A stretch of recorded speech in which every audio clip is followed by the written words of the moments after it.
잘 오셨습니다. 우리 갑자기 이렇게 1부, 2부로 또 이렇게 드려지게 되고 우리 인원을 조정한다고 우리 1부, 2부 그 예배를 또 이렇게 조정하면서 자리도 조정했습니다. 그럼에도 불구하고 우리 1부 예배, 2부 예배 오신 분들 우리 서로 한번 보시면서 서로 또 우리 친구했으면 좋겠습니다. 잘 오셨습니다. 반갑습니다. 얼굴 한번 보시죠. 네, 감사.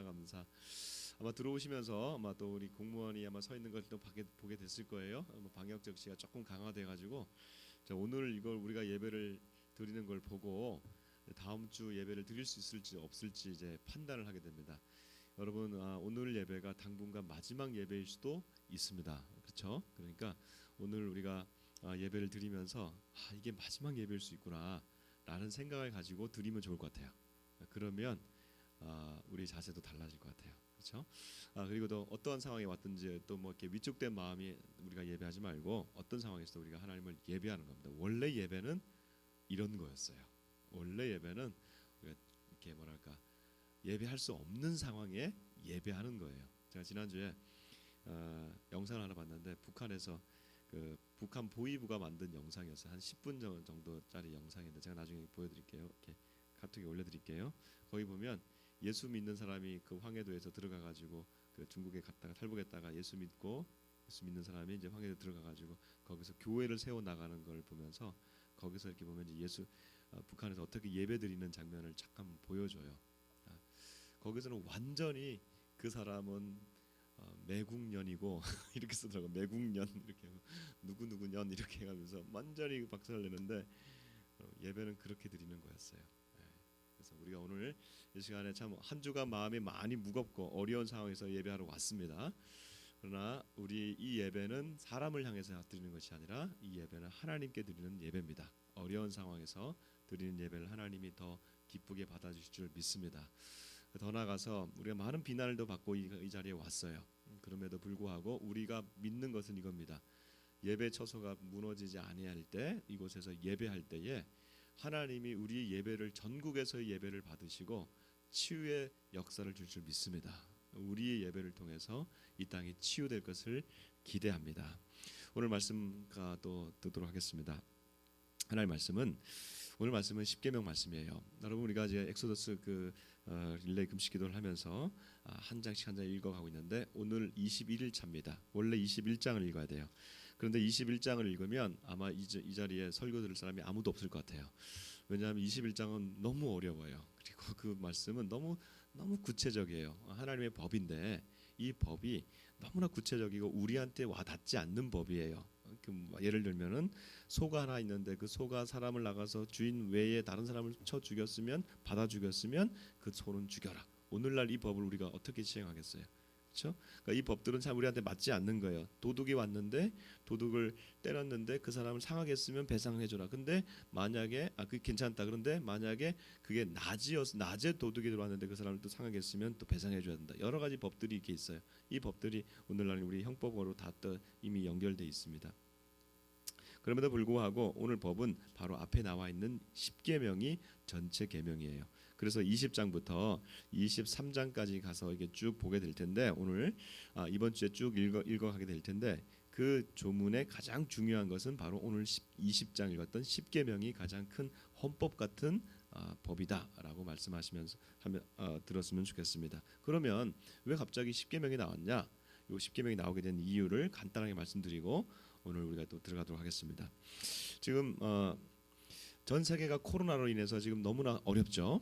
지금 어렵고 지금 이제 아마 이런 전염병이 있을까 싶을 정도로 전 세계가 떨고 있습니다. 사실은 세계적으로 이런 전염병이 없었던 적은 없었어요. 항상 전염병은 국지적으로 나라마다 있었어요. 우리나라도 보니까 영조 때도 있었고 정조 때도 있었고 숙종 때도 있었고 그래서 우리나라 때 옛날에 그 전염병 걸리면 그 마을이 그냥 다 태워 죽이더라고요. 그리고 또 뭐 영조 때 보니까 뭐 이 사대문 안에 시신이 그득그득 해가지고 이걸 태울 수가 없어가지고 그냥 쌓아놓으면은 비가 오면 이것이 다 흘러가가지고 그냥 시체도 떠내려갈 정도로 그렇게 한 번 전염병이 오면 우리나라도 그랬는데 세계적인 전염병은 없었다는 거예요. 물론 흑사병이 있었습니다. 1340몇 년인가 그때 보면 유럽에 흑사병이 있었어요. 얼마나 많은 유럽 사람들이 죽었는지 몰라요. 그런데 그때 보면 유럽에서만 죽었어요. 많이 죽었지 전 세계가 죽지는 않았어요. 그리고 스페인 독감이 있습니다. 여러분 스페인 독감 들어보셨어요? 홍콩 독감 들어보셨지만 스페인 독감은 못 들어보셨죠? 이게 전 세계에 유행했던 독감이었어요. 벌써 한 100년 전이에요. 그럼 굉장히 가까운 독감이에요. 전 세계 대유행병이었는데 사람들이 잘 몰라요. 왜? 2차 대전이었어요. 서로 죽인다고 바빴지 전염병에 걸려서 죽어도 이게 전쟁으로 죽는구나 이렇게 같이 생각했던 거죠. 그러니까 스페인 독감이 한 번 있었어요. 그 이후로는 지금 이렇게까지 전염병이 확 퍼지면서 두려워했던 적이 없습니다. 메르스라든지 사스라든지 뭐 에볼라라든지 뭐 이런 것 가지고 사람들이 두려워하지 않아요. 그런데 이 전염병은 지금 너무나 급하게 퍼져나가면서 전 세계 지금 180개국인가 190개국이 지금 다 걸려버렸어요. 지난주에 유럽이 다 걸리고 자, 이번 주부터 아마 남반부로 내려가는 것 같아요. 그래서 이게 전 세계로 지금 퍼져가고 있는 전염병이에요. 그러다 보니까 사람들이 두려워요. 그러니까 사람들이 뭐라고 하는지 아세요? 이제 세상의 종말이 되어 가는구나 라고 얘기해요. 맞아요. 세상의 종말이 되어 가는 것 같습니다. 이제 끝이 되어 가는 것 같아요. 그래서 사람들이 종말에 대한 얘기들을 많이 씁니다. 그래서 유튜브 같은 데 있는 걸 보면은 종말, 마지막 때, 엔드타임 영어로 뭐 이런 것들이 많이 나와요. 그런데 우리는 그걸 알아요. 이것이 작년에 우리 올해 초에 중국에서 사람들이 피피 쓰러진다고 할 때 여러분 제일 먼저 떠오른 말씀이 뭐였어요? 마가복음 13장에 보면 난리와 난리의 소문을 들을 것이나 그러나 아직은 두려워하지 말아라. 재난에 아직은 끝이 아니니 이는 재난의 시작이니라. 이런 말씀이세요. 재난의 시작일 뿐이에요. 그러면 이 재난의 시작이 되어서 재난의 마지막이 되면 누가 오세요? 예수님이 오세요. 예수님이 오시면 이 모든 끝에 예수님이 오시면 어떤 모습으로 오실까? 그리고 오셔서 우리를 만날 때 어떻게 만나실까? 오늘 말씀을 통해서 좀 듣도록 하겠습니다. 오늘 말씀은 십계명 이전의 말씀이에요. 제가 주로 말씀드릴 게 19장인데 19장에 보면 하나님이 시내 산으로 이스라엘 백성을 부르세요. 그리고 시내 산에서 하나님이 만나 주세요. 자, 하나님이 왜 시내 산으로 부르셨을까? 그리고 왜 그들을 만나실까? 네, 답은 이거예요. 내가 너희를 나의 백성 삼겠다는 거예요. 이전엔 백성 아니었습니까? 네, 백성이었죠. 그런데 이 약속을 맺은 적은 한 번도 없어요. 그래서 시내 산으로 부릅니다. 그리고 다 와서 200만 이상 되는 이 백성들을 부르고 이제 약속을 맺어요. 자, 너희들에게 내가 이런 약속을 할 텐데 너희들 이것을 받을래? 말하는 거예요. 사람들이 그걸 듣고 네, 받겠습니다라고 해요. 그럼 하나님 뭐라고 말씀하셨을까? 우리 19장 5절 6절 이제 이스라엘 백성들에게 물어봅니다. 너희들 이걸 받을래? 라고 하는 거예요. 같이 한번 읽어봅시다. 19장 5절 6절 시작. 세계가 다 내게 속하였나니 너희가 내 말을 잘 듣고 내 언약을 지키면 너희는 모든 민족 중에서 내 소유가 되겠고 너희가 내게 대하여 제사장 나라가 되며 거룩한 백성이 되리라. 너는 이 말을 이스라엘 자손에게 전할지니라. 아멘. 여러분 이 말씀을 한 거예요. 자, 너희가 내 말을 잘 듣고 나랑 언약을 맺으면 너희가 나의 백성이 될 것이다. 너희가 제사장 민족이 될 거야. 라고 말하는 것을 모세에게 말하는 거예요. 너 모세야 내려가서 이거 얘기해라. 그 모세가 백성들에게 가서 이렇게 얘기를 해요. 그럼 백성들이 듣고 네 지키겠습니다. 우리 말로 하면 아멘. 히브리어로구나. 아멘. 이게 한 거죠. 이게 8절이에요. 같이 한번 읽어봅시다. 백성들이 아멘 예스 한 거예요. 시작. 백성이 일제히 응답하여 이르되 여호와께서 명령하신 대로 우리가 다 행하리이다. 모세가 백성의 말을 여호와께 전하매. 지금 왔다 갔다 하면서 모세가 전하죠. 하나님이 야 너희들 내 말을 잘 듣고 나랑 언약을 맺을래? 계약이라는 건 언약이에요. 언약 맺을래? 그러니까 모세가 내려가서 나 이렇게 한다는데 니들 할래? 그러니까 백성들이 네 하겠습니다. 그러니까 모세가 다시 올라가서 하는 거예요. 하나님 다 하겠답니다. 그러면 어떻게 돼요? 자, 우리 만나서 계약서에 도장 찍자. 도장 찍어야 될 거 아니에요, 그렇죠? 도장 찍자, 사인하자. 이게 뭐예요? 시내산 만남이에요. 서로 만나야 돼요. 계약 당사자가 만나야 돼요. 그러니까 어떻게 해요? 하나님이 위에서 내려오세요. 백성들은 땅에서 시내산으로 몰려들어요. 하나님이 내려오시는 사건 한 번도 없었습니다. 이 땅에 한 번도 없었어요. 오직 이때밖에 없어요. 그런데 한 번 있어요. 앞으로. 언제예요? 우리 예수님 오실 때. 그때가 오시는 거예요. 3000년 전에 이 사건이요. 앞으로 이제 머지않아 글쎄 제가 볼 때는 멀지 않았어요. 근데 언제인지 몰라요. 머지않아 우리 예수님이 오실 때 이 모습으로 오신다는 거예요. 왜? 하나님의 임재와 하늘에서 오는 우리 예수님의 임재는 거의 동일해요. 무선. 뭐가 첫 번째 같느냐? 나팔 소리가 들린대요. 나팔 소리가. 빽빽한 구름으로 오신대요.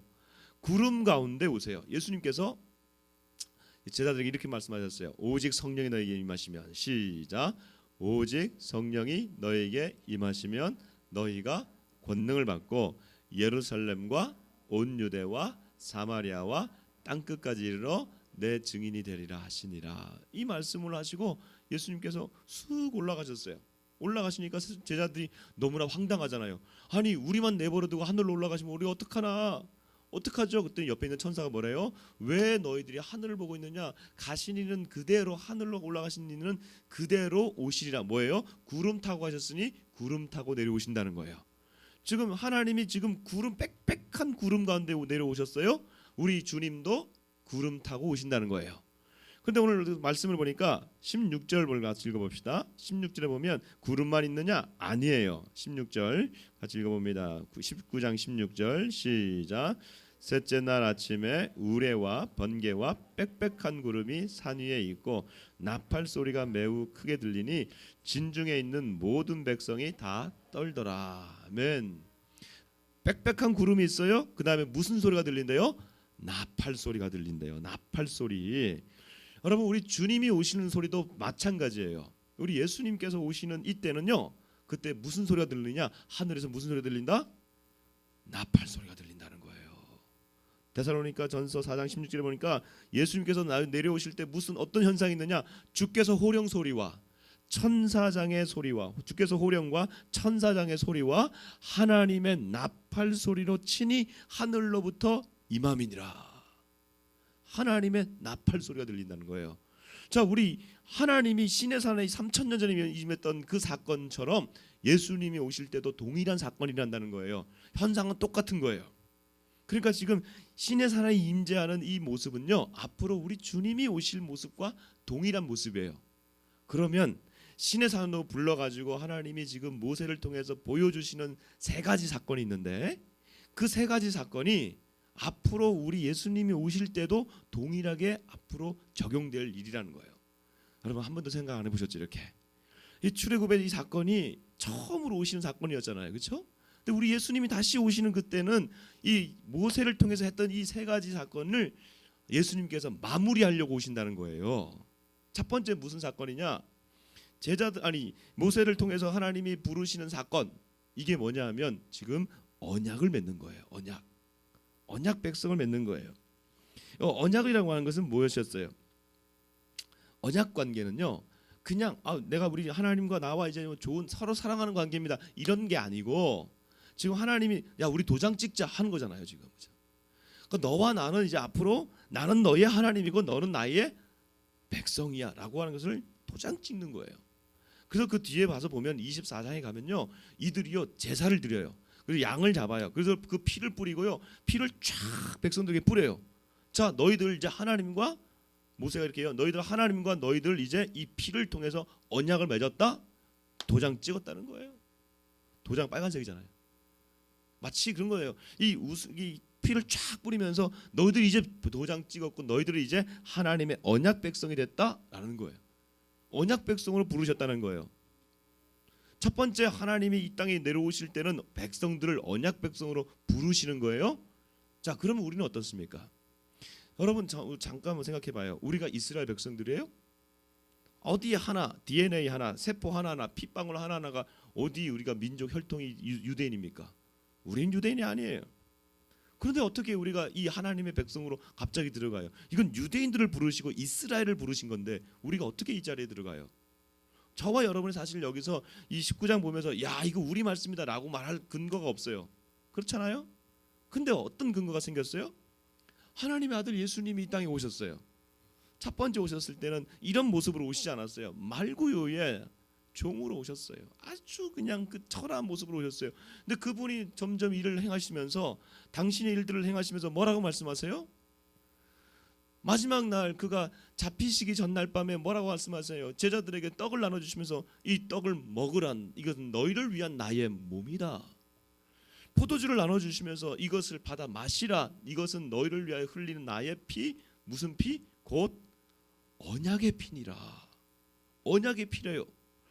백성들이 이것을, 아니 제자들이 이것을 먹고 마세요. 자, 그 뒤로부터 예수님께서는 예수님의 이 죽음을 받아들이는 자들은 인종에 상관없이, 유대인이든지 중국인이든지 한국인이든지 상관없이, 어린이든지 상관없이 예수님을 받아들이는 사람은 하나님, 예수님을 통해서 하나님의 언약 관계로 들어가는 거예요. 저와 여러분 하나님의 그래서 백성인 줄 믿습니다. 예수를 믿는다면 저와 여러분은 하나님의 백성인 거예요.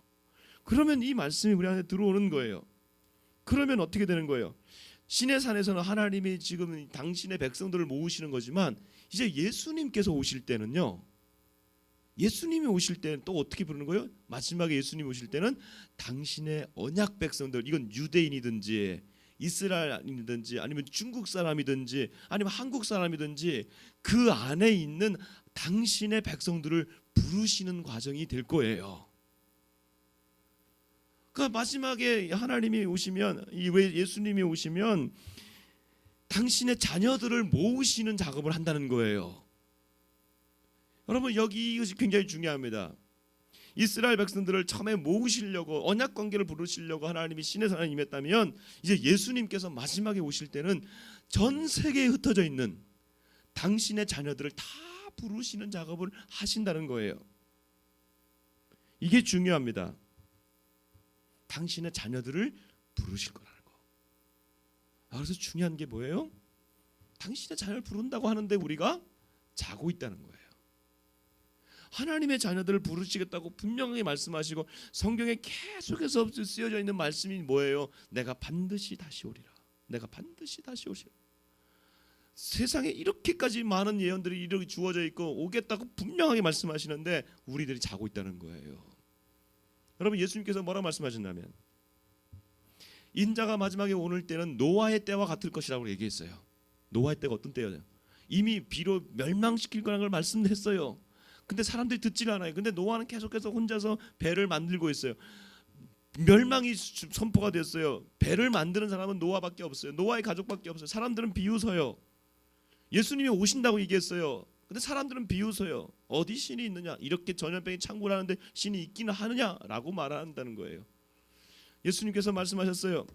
사람들은 장가가고 시집가고 아이들 키우고 자기의 일에 수많은 자기의 일에 부지런히 분주하게 염두에 두고 염려하고 근심하면서 자기의 생활의 염려 가운데 빠져든다고 그래요.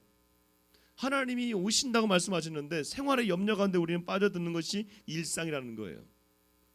교회여 일어나라. 그리스도의 신부로 하나님이 준비하라고 말씀하는데 신랑 대신 예수님이 오실 때 들러리 된 그 신부들, 그 신랑의 들러리들이 섰던 것처럼 등불을 예비했던 것처럼 지금 신부들을 예비하고 있는데 그 신부들이 잠을 자고 있어요. 얼마나 많은 잠들을 자고 있는지 몰라요. 교회 안에서 싸워요. 여러분 교회 안에서 얼마나 많이 싸웠습니까? 우리가 높은 자리 얼마나 차지하려고 노력해요. 놀러 다녀요. 주님 잠깐 계세요. 오지 마세요. 아직은 내가 할 일이 너무 많아요. 아니 주님이 오시겠다는데 내가 어떻게 막아요? 지난주에 세계 곳곳을 때렸는데 코로나가 유럽을 때렸습니다. 여러분 유럽을 때린 거는요. 뭐 세계 다 맞으니까 다 지금 어쩔 수 없지만 유럽을 때려서 아주 뼈 아픈 거예요. 왜? 유럽이 어떤 교회였습니까? 유럽이 세계 선교를 감당했던 교회였습니다. 세계 선교를 감당했던 교회였어요. 근데 지금 교회들이 어떤 유럽에 있는 능력 있는 교회들 얘기 들어보셨습니까? 마지막 남아있던 그 독일 교회 지금 통일된 이후에 독일 교회가 여러분 선교하고 있다는 얘기 들어보셨어요? 영국 교회 다 무너졌습니다. 이제 교회들마다 지금 무슬림 사원으로 다 바뀌고 있고 나이트 클럽으로 바뀐 데는 너무 좋아요. 너무 왜 나이트 클럽으로 바뀐 교회가 너무 많은데 나이트 클럽 바꾸니까 너무 좋은 거예요. 그렇게 넓은 장소가 없거든요. 사람들 예배하던 곳이 지금 나이트클럽 현란한 조명들이 돌아가고 그곳에 사람들이 모입니다. 하나님을 높이던 제단이 완전히 사라져 버렸어요. 박물관으로 바뀌고 문화관으로 바꾸고 교회 하나 있는 것보다 오히려 더 그런 것들을 바꾸는 것이 낫다라고 얘기할 정도로 지금 무신론 사회로 강력하게 바뀌어지고 있습니다. 독일 통일되고 난 다음에 여러분 전 세계 유럽에서 가장 동성애가 많은 나라가 베를린이에요.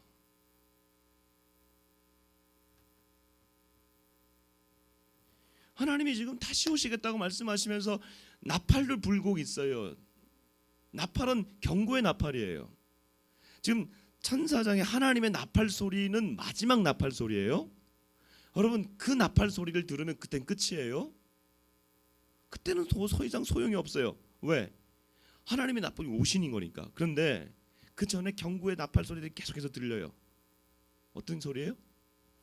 계시록에 보면 재앙이 크게 세 가지 종류로 일어납니다. 첫 번째는 일곱 인, 두 번째가 일곱 나팔, 그 다음에 일곱 대접이에요. 일곱 개의 인 도장들을 이게 인봉한 걸 떼내요. 이렇게 그때마다 재앙이 일어나는 거예요. 일곱 가지 재앙이 그대로 나오고 그 다음에 큰 거가 일곱 나팔 재앙이에요. 나팔 천사가 나팔 하나 불면 또 재앙이 나오고 또 나오고 일곱 나팔을 불어요. 근데 이 일곱 나팔은 끝이 아니고 경고의 나팔이에요. 한 번 부르면 3분의 1이 타고 한 번 부르면 3분의 1이 죽고 한 번 부르면 하늘에서 무슨 횡성 같은 게 떨어져 내려가지고 전 세계 또 사람들을 죽이고 이런 것들이 나팔 소리로 들린단 말이에요. 이 소리는 무슨 소리예요? 경고의 나팔이라는 거예요. 아직까지는 기회가 있다는 거예요. 아직까지는 기회가 있다는 거예요. 너희들 돌아오라는 거예요. 사람들이여 돌아오라. 그리스도의 신부들이여 돌아오라 말하는 거예요. 근데 마지막에 그 경고의 소리를 듣지 못하고 하나님의 나팔 소리를 들으면 천사의 나팔 소리가 아니라 하나님의 나팔 소리를 들으면 그때는 끝이에요. 그때는 바위여 나를 가리라 하더라도 산들이여 나를 가리라 하더라도 하나님의 그 대주제 앞에 하나님 앞에 그 영광의 얼굴 앞에 설 수밖에 없는 두려워 떨 수밖에 없는 그 시대가 온다는 것이에요. 성도 여러분 이 나팔 소리를 들을 때 우리가 준비되어 있느냐? 준비되어 있느냐? 언약 백성으로 준비되어 있느냐? 어떻게 준비해요? 두 번째가 그래서 모세에게 하나님이 주시는 거예요. 첫 번째는 모세를 통해서 하나님의 이스라엘 백성을 언약 백성으로 삼으시는 작업을 하고 두 번째는 그 언약 백성들로 이제 준비를 하자고 하니까 하나님 뭘 주시느냐? 법을 주시는 거예요. 그게 오늘 이 성경 말씀이 십계명이고 그다음에 십계명을 위시한 법들이에요. 그 이스라엘 백성들 너희가 이제 앞으로 가나안 땅에 가서 살 때에 이러이러하는 법을 다 주겠다. 너무 디테일해요. 너무 구체적이에요. 그래서 뭐 이런 것까지 다 하나. 근데 하나님이 세밀하게 너희들 내가 주는 너희들에게 주는 이 땅에서는 너희들 이렇게 살아야 되면서 법을 아주 세밀하게 주세요. 정말 그 법 지키다가 너무 힘들 것 같아요. 그 이스라엘 가면 음식법까지 주잖아요. 레위기에 보면. 그래서 이스라엘 지금도 그 음식법을 지키는 사람들은요. 진짜 맛이 없어요. 이스라엘 음식은 진짜 정통 음식은 진짜 맛이 없어요. 그래서 그 사람들은 뭐 지금도 현대 이스라엘에서는 무슨 음식을 먹냐면 옆에 있는 팔레스타인 음식이나 아랍 음식을 먹어요. 그게 맛있어요. 근데 우리 한국 사람들이 가서 먹으면 그것도 진짜 맛이 없어요. 그러니까 이스라엘 정통 음식을 먹는다 이거는 너무 고역인 거예요 사실은. 여러분 오늘 현대를 살아가는 저와 여러분들에게 지금 맛집 탐방, 먹방, ASMR 뭐 이런 거 내가 유튜브 보니까 무슨 음식 씹는 소리를 막 이렇게 하면서 이거에 경도돼 있잖아요. 근데 하나님의 법은요 그 법을 주시는 게 아니 그 하나님의 법을 따라가면 먹는 것도 심심하게 먹어야 되고 먹는 재미도 없어요. 놀러도 못 다녀요. 어디 세계 여행 다녀요. 이거 보면 일단 보면 나중에 23장인가 보면요 절기가 나오는데 1년에 3번 절기를 다 지켜야 돼요. 그 예루살렘을 올라가야 돼요.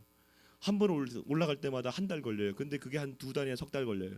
석 달마다 있어요. 그럼 한 번 갔다 오고 나면 또 있다가 다시 또 올라가야 돼요. 또 있다가 또 올라가야 돼요. 이렇게 1년을 살아요.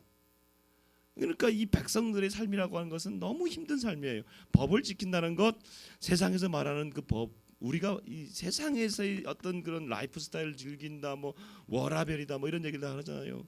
이런 것과 좀 달라요. 하나님의 법을 지킨다는 것이 쉽지가 않아요. 오늘 특별히 십계명 이거 보십시오.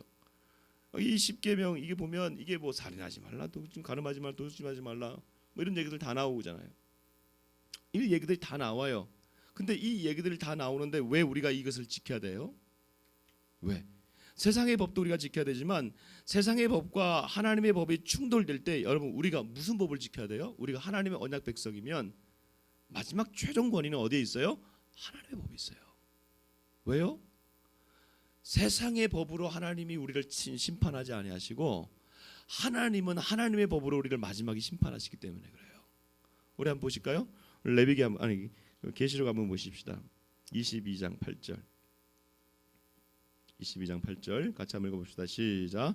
그러나 두려워하는 자들과 믿지 아니하는 자들과 흉악한 자들과 살인자들과 음행하는 자들과 점술가들과 우상 숭배자들과 거짓말하는 모든 자들은 불과 유황으로 타는 못에 던져지리니 이것이 둘째 사망이라. 자 보세요. 여러 가지 하나님이 그 21장이나 오늘 우리가 읽어야 될 그 분량인 21장에 보면 이런 구체적인 얘기도 나오는데 그런 얘기 하지 않으시잖아요, 그렇죠? 오늘 보시면 아니 계속 보세요. 여기 PPT 틀어주시면 여기 보시면 거의 그 10계명과 준해요. 그렇죠? 자 믿지 않는 자 1계명부터 4계명까지가 하나님에 대한 믿음이에요. 우상 숭배자 1계명에 보면 우상 숭배하지 말라. 넌 내 앞에 다른 신을 두지 말지, 어떤 형상도 만들지 마라. 다 그 앞에 부분이에요. 그 뒤에 보면 살인하지 말라, 간음하지 말라, 그다음에 거짓말하지 말라. 여러 종류의 10계명이 포함되어 있어요. 이걸 가지고 심판하세요.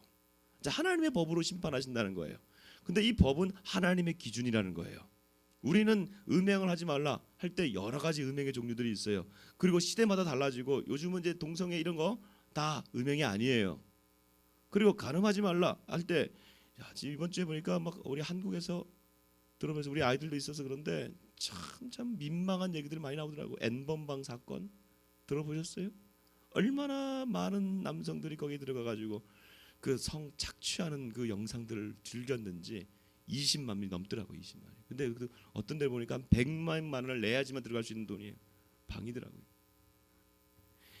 미국 같으면요, 그런 일을 행한 사람은요 300년, 400년, 500년, 600년 때려요. 근데 우리는 그냥 그거 한 10년도 안 때려요. 사람을 거의 죽여놓고, 성적으로 다 죽여놓고, 사회적으로 다 죽여놓고, 인격적으로 다 죽여놓고 그냥 그렇게만 무마시켜. 세상의 법은 그래요. 세상의 법은 그렇게 바뀌어요. 음행이라는 것도 바뀌어요. 그건 나는 안 했어요. 증거 없으면 끝나는 거예요. 근데 이건 누가 지금 결정하시는 거예요? 내가 음행했다 안 했다 이건 누가 알아요? 하나님이 너 음행했는지 안 했는지 너 증거 갖고 와 이렇게 말씀하지 않으신다는 거예요. 음행한 자들을 불못에 던진다고 하는 건 누가 심판하시는 거예요? 하나님이 심판하신다는 거예요. 그러니까 하나님의 법이 얼마나 무서운지 몰라요. 이런 것들을 우리가 지켜도 되고 안 지켜도 되고 이게 아니라 하나님의 법은 지켜야 되는 거예요. 최대한 내가 힘들어도 하나님의 법을 지키는 거예요.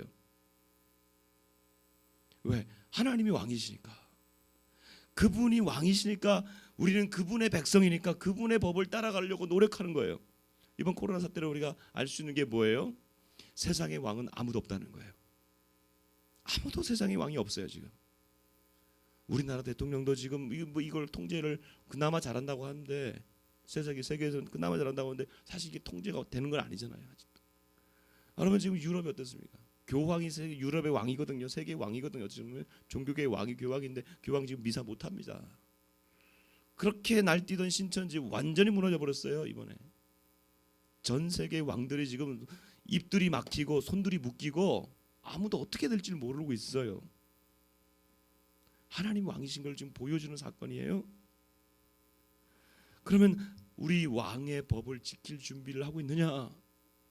하나님이 예수 그리스도님이 이제 이 땅에 오실 때에 당신의 자녀들을 모으실 때에 당신의 법을 지키는 자들, 당신의 법대로 살려고 노력한 자들, 물론 우리가 완벽하게 지킬 수는 없어요. 그렇잖아요? 우리가 어떻게 인간으로서 어떻게 이걸 다 지켜내겠어요? 그러나 마음의 자세를 보실 것 같아요. 저는 내가 오늘 무너졌어요. 하나님 정말 죄송합니다. 내가 오늘 무너졌어요. 하나님 나 살려주세요. 이것 자세와 오늘 내가 무너졌으니 내일도 무너지고 또 무너지자 의지를 가지고 있지 않는 자세는 완전히 다른 거예요. 내가 이것을 지켜내고 보수하려고 하고 내가 이게 뭐 하나님 용서해 주세요. 이 말씀을 붙들려고 하는 자세를 우리 하나님 보시지 않겠습니까? 우리 주께서 그걸 모르시겠어요? 그러나 한 번 무너지고 또 넘어지고 쓰러졌다고 해가지고 계속해서 완전히 뒤로 물려가 버리는 그 상태라면 하나님이 심판하지 않겠냐 이거죠. 마지막으로 세 번째입니다. 모세가 시내산에 올라가서 받는 건 율법만이 아니에요. 그 다음에 중요한 걸 하나 받아요. 그게 뭐냐면 이제 24장, 25장부터 막 나오는 얘기인데 이게 좀 지루한 얘기예요. 그게 뭐냐면 성막이에요. 성막은 하나님의 집이에요. 그래서 25장부터 여러분 이제 읽을 때 아마 졸릴 거예요. 왜 졸리냐? 이 성막이라고 하는 것은 하나님의 집의 건축 양식인데 설계도인데 이 설계도를 글로 써놨으니 얼마나 지루해요 사실은. 우리가 건축에 대해 익숙한 것도 아니고 뭐 또 재료도 오늘날 재료가 아니에요. 오늘날 뭐 대리석이랑 뭐 시멘트랑 아스팔트랑 뭐 목재랑 이런 게 아니고 여기에는 무슨 뭐 해달의 가죽과 조각목과 등유와 뭐 이런 얘기예요. 우리가 되게 어려운 얘기예요. 이걸 그림으로 보여줬으면 아이들이 쉬워할 거예요. 우리 어른들도 그렇고. 그런데 이걸 다 글로 풀었으니 얼마나 어려워요.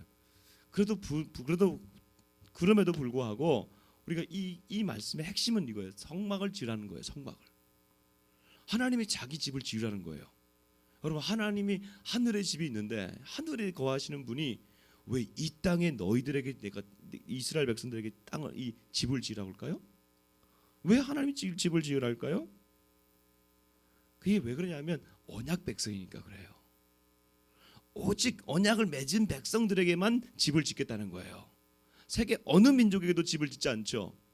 하나님이 세상에서 그 집을 짓는데 이런 겁니다. 우리도 만약에 예를 들어서 이사를 간다고 보십시다. 이사를 간다 그럴 때 무슨 그 집을 볼 때 전세를 살든 월세를 살든 매매를 하든 그 집을 볼 거 아니에요. 그렇죠? 그럼 그 집을 향해서 우선 계약을 하겠죠. 그래서 상대방이 둘이 와가지고 도장을 찍어야 되잖아요. 얼굴 보고 딱 찍고 계약서를 쓰잖아요. 그러면 이제 그게 아파트든 빌라든 들어갈 거 아닙니까? 들어가면 어떻게 돼요? 그 안에 보면 규약이 있죠. 그 아파트나 그 빌라나 어떤 규약 같은 게 있잖아요. 언제 생활 쓰레기는 언제 버려야 되고 뭐 관리비는 얼마 내야 되고 다 그런 게 있단 말이에요. 마찬가지예요. 하나님이 계약을 맺으셨어요. 그리고 난 다음에 이 규약을 주세요. 그게 바로 율법이에요. 너희들은 이 집에 살려면 이렇게 해야 돼. 그러나 내가 한 공간을 사용할 테니까 여기다가 내가 들어가서 살게 말씀하시는 거예요. 그게 성소예요. 성막이에요. 성막을 주시는 이유는 뭐예요? 내가 너희들에게 나의 백성이라는 표시예요. 하나님이 성막 가운데서 거하시면서 이스라엘 성전을 만드시는 이 성막이 나중에 성전이 되는 거예요. 예루살렘의 성전이 되는 거예요. 자, 그런데 이게 예수님이 오실 때는 이게 어떤 의미일까? 예수님이 오실 때 다시 오실 때 이 성전은 어떤 의미일까?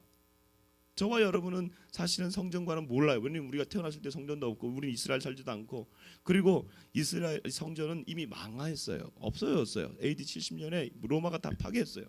그래서 없어요. 근데 예수님이 성전 파괴되기 전에 이런 말씀을 하셨어요. 이 성전을 헐라 내가 3일 만에 지으리라. 아니 이건 수백 년 동안 지금 70년 동안 우리가 짓고 있는 건데 무슨 소리 하는 겁니까? 이 성전을 헐라 내가 3일 만에 지으리라. 이는 자기 몸을 말씀하신 거라는 거예요. 자기의 죽은 이후에 부활하신 몸을 3일 만에 부활하시잖아요. 성전을 삼으시는 우리 예수님, 성전을 삼으신 예수님, 자기의 몸을 주신다는 거예요. 자, 예수님 그래서 성전이 필요 없어요. 우리가 예수님을 믿는 자들이 예수님 우리 안에 계시고 우리가 예수님 안에 계시는 이 우리 안에 성전이 생기는 거예요. 그럼 예수님이 이 땅에 오실 때 그러면 이 성전을 다시 회복하시는 겁니까? 유대인들은 이스라엘 사람들은 지금도 그 예루살렘에 무너진 그곳에 이슬람 사원이 서 있는데 그곳에 지금 세 번째 성전을 세우려고 노력 중에 있어요. 예수님 과연 그걸 원하실까요? 예수님께서 원하시는 건 성전이 아니에요. 하나님 통치죠. 마지막에 예수님께서 오셔서 마지막 다스릴 때 한번 보실래요? 어떤 말씀이 있는지 계시록을 한번 보십시다. 자, 제가 다 친절하잖아요. 다 써놨잖아요. 21장 같이 한번 읽어봅시다. 시작. 성 안에서 내가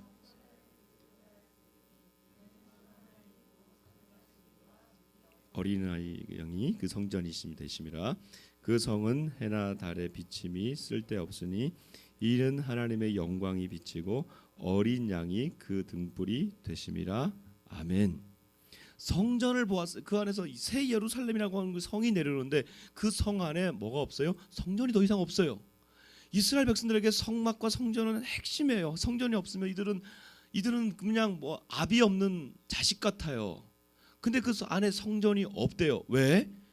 성전이 파괴된 이후에는 성전이 필요 없다는, 예수님을 믿는 하나님이 나의 그 성전이 되고 어린 양 우리 예수님이 성전이 된다는 거예요. 이것은 하나님이 자기 자신을 이제 내어 주겠다는 거예요. 자기의 몸을 찢어서 우리에게 내어 주신 그분, 우리가 그 안에 들어가고 그분이 우리 안에 들어오는 최종적인 어떤 그런 결합, 이 상태로 우리가 들어가게 된다는 거예요. 이 지상에서는 지금 우리가 예수님을 믿으니까 우리 안에 예수님 계시고 또 내가 또 예수님 백성이고 뭐 이런 걸 느끼긴 하지만 사실 불안전하잖아요. 여러분 한 주간 얼마나 불안하셨어요. 이런 불안이 완전히 해소되는 그 상황, 성전이 되시는, 그 안에 성전이 되시고 우리가 그 안에서 완전히 살게 되는 그 놀라운 일, 이게 지금 계시록에 보면 더 잘 나와 있습니다. 우리 한번 보실까요? 21장 2절에서 3절 같이 한번 읽어봅시다. 시작. 또 내가 보매 거룩한 성 새 예루살렘이 하나님께로부터 하늘에서 내려오니 그 준비한 것이 신부가 남편을 위하여 단장한 것 같더라. 내가 들으니 보좌에서 큰 음성이 나서 이르되 보라, 하나님의 장막이 사람들과 함께 있음에 하나님이 그들과 함께 계시리니 그들은 하나님의 백성이 되고 하나님은 친히 그들과 함께 계셔서. 자기 보세요. 하나님의 장막이래요. 장막이 성막이 장막이거든요. 텐트거든요. 그러니까 하나님의 장막, 이 하나님의 성막이 누구와 있다요? 사람들과 함께 있대요. 여기 사람 누구예요? 온 백성이에요. 이스라엘 백성들이 아니에요. 여기는 이스라엘 백성을 포함한 모든 사람, 다 에스나 민족들이라는 거예요. 이게 사람들이라는 거예요. 사람들 안에 다 같이 있어서 이 세계에 하나님의 성전이 되어진다는 거예요. 그 안으로 우리를 초청하신다는 거예요. 자, 이것이 우리 예수님이 오시면 행하실 세 가지 일입니다. 당신의 백성들을 모으십니다. 교회여, 그리스도의 신부들이여, 깨어 준비하십시다. 하나님의 백성들을 모으셔서 뭐 하신다는 거예요? 당신의 법을 지키고 살았는지 안 지켰는지를 다 보신다는 거예요. 그때 우리가 흠없는 자들로 판명되십시다. 흠이 없으면 안 돼요. 흠이 있으면 그 앞에서 설 수가 없어요. 세 번째, 마지막에 성전으로 우리를 초청하신다는 거예요. 당신이 성전 되셔서 우리를 그 안으로 초청하신다는 거예요. 이 놀라운 일이 지금 시내산에 지금 임하시는 하나님의 이 사건이 앞으로 우리 예수님이 오실 때에 일어날 일들이라는 거예요. 이걸 지금 보여주시는 사건이에요. 환난과 재앙의 시기를 지금 우리가 지나가고 있어요. 뭐 조금 있으면 이제 마치겠지. 네, 마치기를 원해요. 그러나 그렇게 쉽게 마칠 것 같지는 않아요. 뭐 2, 3주면 지난다 될 것 같다. 아니요. 훨씬 더 걸릴 것 같아요. 벌써 얘기 나오더라고요. 올해 내내 이런 일이 있을 거다라는 전문가 얘기가 오늘 아침에 나왔더라고요. 네, 저도 그렇게 생각해요. 깊어요. 굉장히 깊어요. 한번 볼까요? 마가복음 말씀을 한번 봅시다. 아까 아직 제 나이 때는 아직은 아니더라, 그렇죠? 한번 보세요. 여기 보시면 같이 읽어봅시다. 시작. 민족이 민족을, 나라가 나라를 대적하여 일어나겠고 곳곳에 지진이 있으며 기근이 있으리니 이는 재난의 시작이니라. 두 가지를 말씀하셨어요. 마가복음에 예수님께서 재난과 지진과 기근을 말씀하셨어요. 자, 이런 일들이 많이 일어날 것 같아요. 올해. 아니 이제부터 많이 일어나요. 올해 제가 우리 그 2주 전에 말씀드렸던 메뚜기 때 들으셨죠? 메뚜기 떼들이 지금 어디쯤 왔을까? 무섭죠. 아직 중국을 넘어오지는 않았어요. 오지 않을 수도 있겠다는 생각이 들었어요. 보니까. 근데 제가 계속해서 보고 있는데 사진 한번 보여주세요. 이게 이동을 하는 줄 알았더니 이동을 하는 게 아니라 그 자리에 머물면서 퍼져가고 있어요. 차라리 이동을 하면 쭉쭉 날 텐데 지금 동아프리카 그다음에 중동 이라크 저쪽에서 넘어가지고 지금 아시아를 서남아시아로 좀 넘어와가지고 지금 파키스탄은 난리예요. 지금 인도도 난리고요. 저쪽 지역은 지금 난리예요. 이제 저게 중국 넘어오는 안 넘어오는데 벌써 이것 때문에 지금 전 세계 예전에 동아프리카에는 1,000만 명이었는데 지금 세계 기구에서 2천만 정도가 기근으로 올해는 어려움을 당할 것이다 얘기해요. 이게 세계 지금 근래 이런 일이 없었답니다.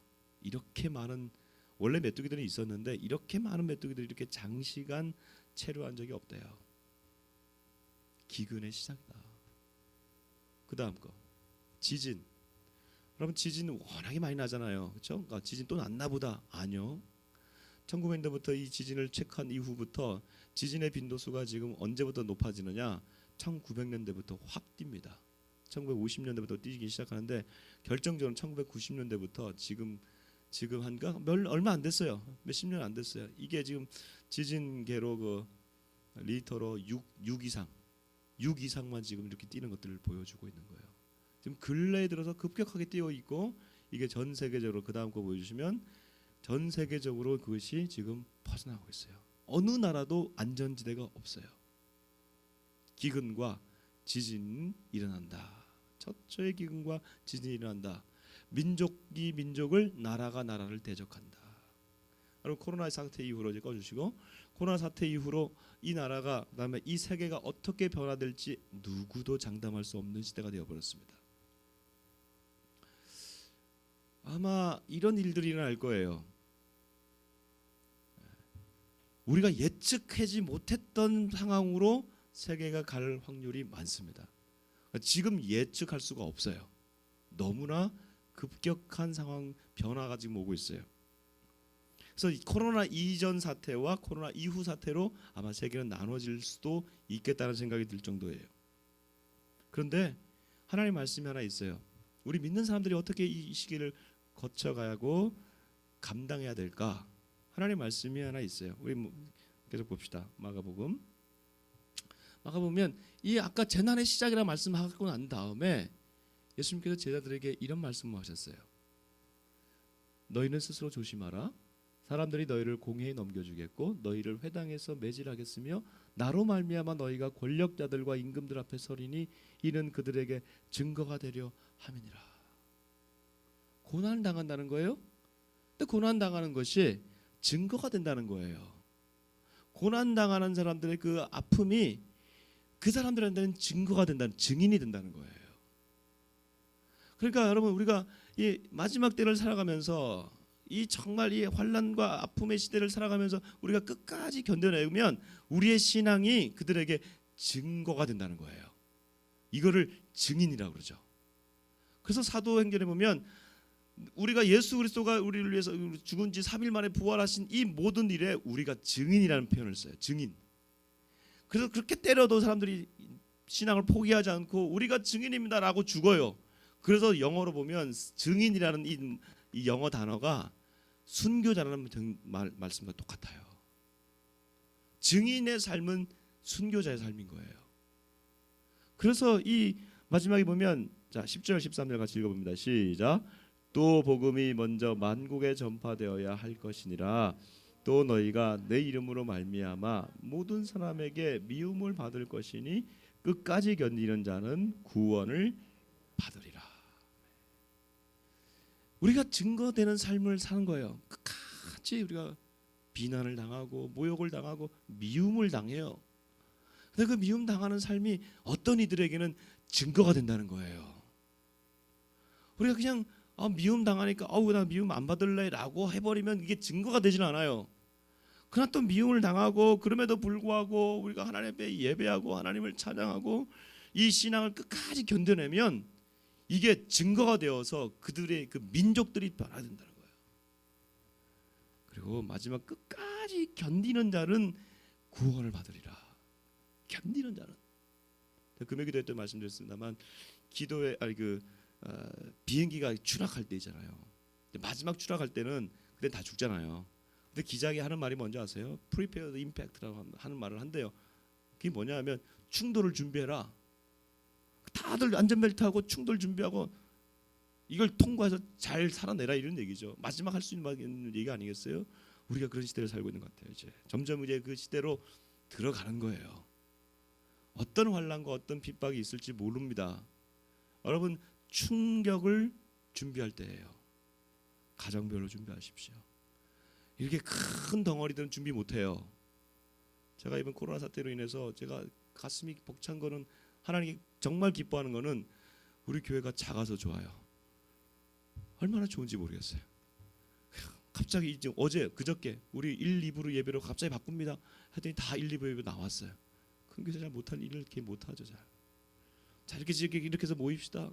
모이고 오늘 지금 공무원도 왔어요. 들어오실 때 공무원 보셨죠? 마음이 뭐 상할 수도 있는데 괜찮아요. 예배는 원래 그렇게 드리는 거예요.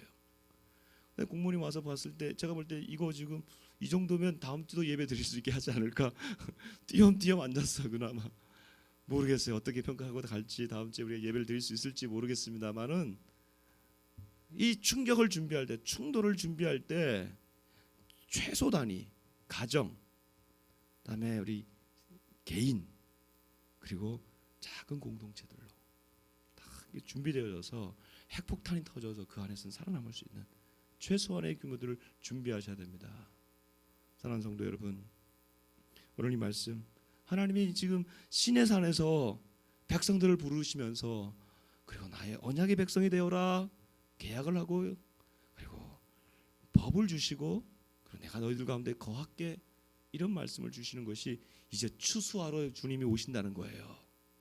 주의 백성들을 부르신다는 거예요. 그리고 그 법대로 살았는지 우리를 체크하실 거예요.